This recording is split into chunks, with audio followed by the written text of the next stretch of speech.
তো সুবিধা করে করতে পারবেন না এবং আপনার টাকাও ভালোভাবে ইনকাম করতে পারবেন না। মানুষের লাতি উষ্টা খেয়ে আপনাকে চলতে হবে, ঠিক আছে।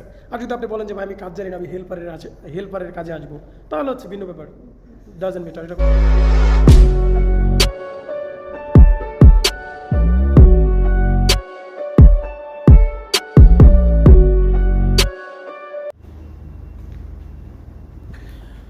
আসসালামু আলাইকুম, আশা করি ভালো আছেন সকলেই।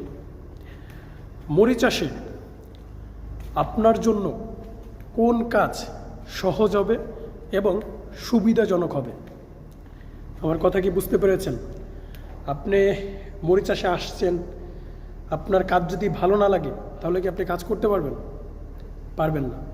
তো মরিচ চাষে আপনার কোন কাজ সহজ হবে এবং সুবিধাজনক হবে করতে, সেই বিষয় নিয়ে আজকের এই ভিডিওতে আলোচনা করব।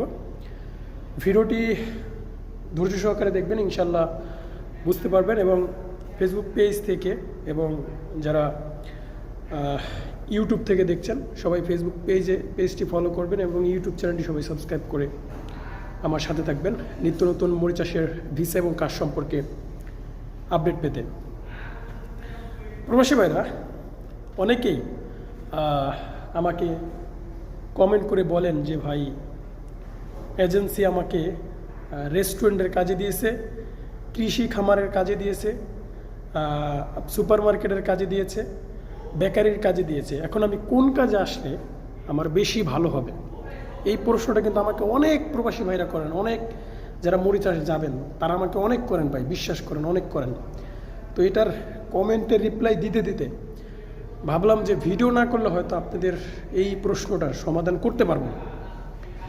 দেখেন, আমি ধরেন ইলেকট্রিশিয়ানের কাজ জানি, এখন আমি যদি রাজমিস্ত্রির কাজে আসি তাহলে কি আমার জন্য এটা ভালো হবে এবং বেতন কি আমি পাবো? ওই রকম পাবো না। তো আমি যদি ইলেকট্রিশিয়ানের কাজে যদি আসি তাহলে কিন্তু আমি বেতনও ভালো পাবো এবং আমার সুবিধাও ভালো হবে, তাই না?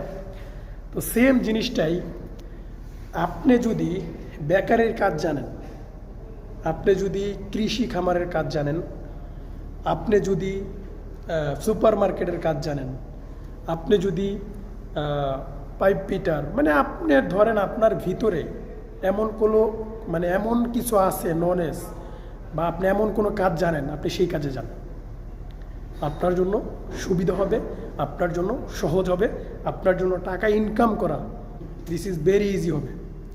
এটার থেকে আর ভালোভাবে আপনাদেরকে আমি বোঝাতে পারবো না। আপনি যদি যেই কাজ জানেন না সেই কাজে যদি আসেন তাহলে আপনি কাজে করতেও সুবিধা করে করতে পারবেন না এবং আপনার টাকাও ভালোভাবে ইনকাম করতে পারবেন না। মানুষের লাতি উষ্টা খেয়ে আপনাকে চলতে হবে, ঠিক আছে। আর যদি আপনি বলেন যে ভাই আমি কাজ জানি না, আমি হেল্পারের কাজে আসবো, তাহলে হচ্ছে ভিন্ন ব্যাপার, ডাজেন্ট ম্যাটার, এটা কোনো ব্যাপার না বা কোনো সমস্যা না, ঠিক আছে।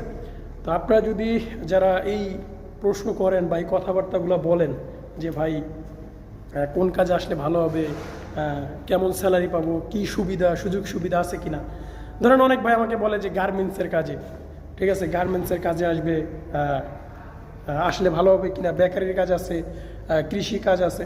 তো আমি বলবো যারা গার্মেন্টসের কাজ জানেন মরিচ চাষে গার্মেন্টসের কাজে আসেন, কৃষির কাজ জানেন যারা কৃষি ক্ষেত খামারের কাজে আসেন, যারা বেকারির কাজ জানেন তারা বেকারিতে আসেন।